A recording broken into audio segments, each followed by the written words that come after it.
ایک مرتبہ خلیفہ وقت کے دربار میں ایک داہریہ آیا جو اللہ کی ذات سے انکار کرتا تھا۔ اس نے کہا کہ میں نہیں مانتا کہ اللہ موجود ہے، یہ کائنات طبعی رفتار سے خود بنی ہے اور خود چل رہی ہے، لوگ مر رہے ہیں اور پیدا ہو رہے ہیں وغیرہ وغیرہ، یہ سب ایک طبعی کارخانہ ہے، کوئی بنانے والا نہیں ہے۔ یہ اس کا دعویٰ تھا۔ اس نے چیلنج کیا کہ مسلمانوں میں جو سب سے بڑا عالم ہو اس کو میرے مقابلے میں لایا جائے تاکہ میں اس سے بحث کروں کہ لوگ غلطی میں مبتلا ہیں کہ اپنی طاقتوں کو خواہ مخواہ ایک غیبی طاقت کے تابع کر دیا ہے جو سارے جہان کو چلا رہی ہے۔ اس زمانے میں سب سے بڑے عالم امام ابو حنیفہ رحمت اللہ علیہ تھے۔ خلیفہ وقت نے امام صاحب رحمت اللہ علیہ کے پاس آدمی بھیجا۔ بغداد میں ایک بہت بڑا دریا ہے، اسے دجلہ کہتے ہیں، اس کے ایک جانب شاہی محلات تھے، ایک جانب شہر۔ تو امام ابو حنیفہ رحمت اللہ علیہ شہر میں رہتے تھے، اس لیے دریا پار کر کے آنا پڑتا تھا۔ پیغام رسا آدمی امام ابو حنیفہ رحمت اللہ علیہ کے پاس پہنچا اور ان سے جا کر عرض کی کہ دربار میں ایک داہریہ آ گیا ہے اور دعویٰ کر رہا ہے کہ اللہ کا وجود نہیں ہے، کائنات خود بخود چل رہی ہے، آپ تشریف لائیں اور اس سے مناظرہ کریں۔ امام ابو حنیفہ رحمت اللہ علیہ نے فرمایا اچھا آپ جا کے کہہ دیں کہ میں آ رہا ہوں۔ وہ آدمی واپس گیا اور کہا کہ امام صاحب رحمت اللہ علیہ کو خبر کر دی گئی ہے اور آپ آنے والے ہیں۔ اب دربار لگا ہوا ہے، خلیفہ، امرا، وزراء بیٹھے ہوئے ہیں، داہریہ بھی بیٹھا ہوا ہے۔ امام صاحب رحمت اللہ علیہ کا انتظار جاری ہے مگر امام صاحب نہیں آ رہے۔ بہت سا وقت گزر گیا لیکن امام صاحب کی خبر نہ دارد۔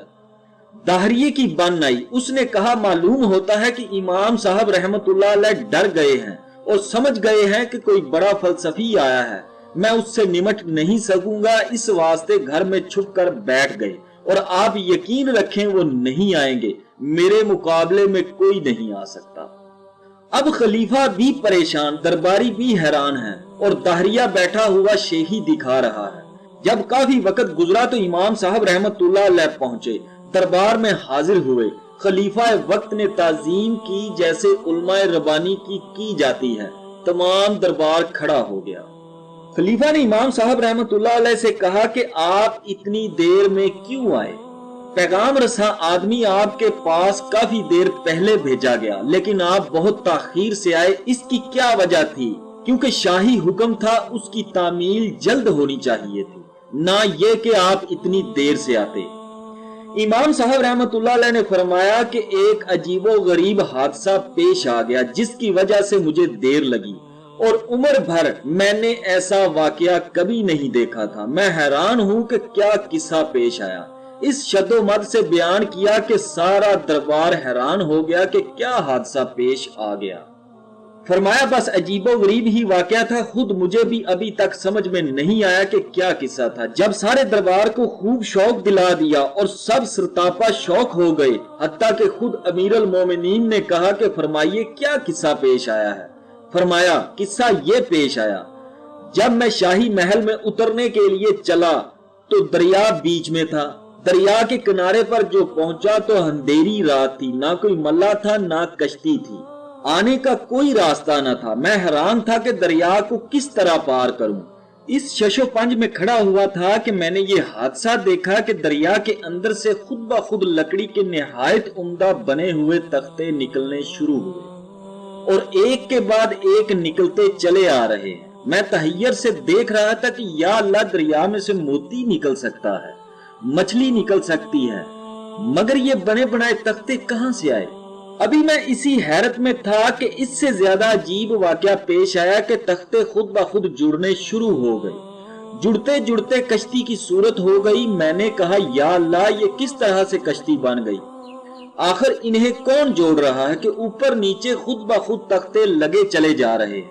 ابھی میں اسی حیرت میں تھا کہ دریا کے اندر سے لوہے کی کیلیں نکلنی شروع ہو گئیں، خود بخود اس کے اندر ٹھکنے لگیں اور جڑ جڑا کے بہترین قسم کی کشتی بن گئی۔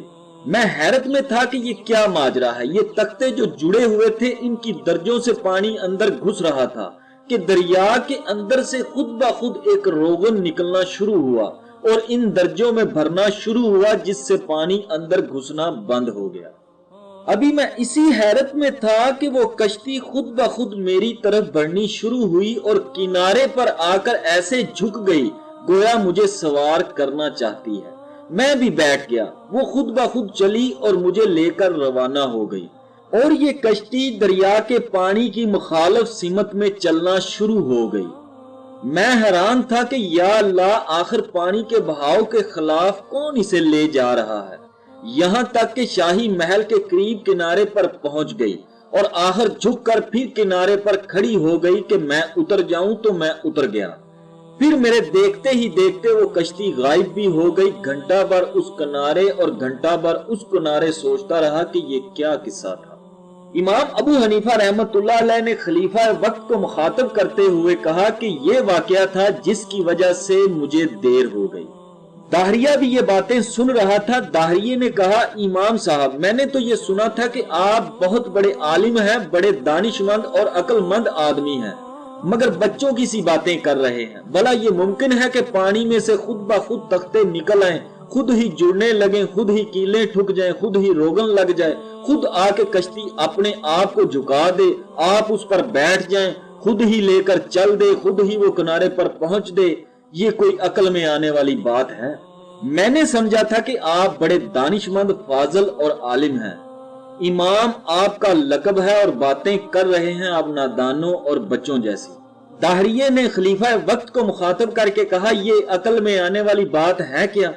امام صاحب رحمت اللہ علیہ نے فرمایا، اچھا یہ بات نادانی اور بے وقوفی کی ہے؟ اس نے کہا، جی ہاں۔ آپ رحمت اللہ علیہ نے فرمایا، ایک کشتی بغیر بنانے والے کے بن نہ سکے، بغیر چلانے والے کے چل نہ سکے، بغیر کیلے ٹھوکنے والے کے اس کی کیلیں ٹھک نہ سکیں۔ یہ اتنا بڑا جہان جس کی چھت آسمان ہے، جس کا فرش زمین ہے، جس کی فضا میں لاکھوں جانور ہیں، یہ خود بخود بن گیا، خود ہی چل رہا ہے۔ سورج بھی، چاند بھی خود ہی چل رہے ہیں۔ یہ کوئی عقل میں آنے والی بات ہے؟ ایک معمولی کشتی جسے انسان بنا سکتا ہے، یہ تو بغیر بنانے والے کے نہ بنے، اور اتنا بڑا جہان ہو، انسان کے بس میں ہے وہ خود بخود بن جائے۔ تو تمہاری عقل بچوں جیسی ہے یا میری عقل بچوں جیسی ہے؟ امام ابو حنیفہ رحمت اللہ علیہ نے فرمایا، میں نادان ہوں یا تم نادان ہو؟ اسی بات پر مناظرہ ختم ہو گیا اور بحث تمام ہو گئی، اور داہریہ اپنا منہ لے کر واپس ہو گیا۔ اب کیا بحث کرے؟ جو اس کی بنیاد تھی امام ابو حنیفہ رحمت اللہ علیہ کی عقل اور ذہانت کی وجہ سے وہ ساری کی ساری اسی واقعہ کے ساتھ ختم ہو گئی۔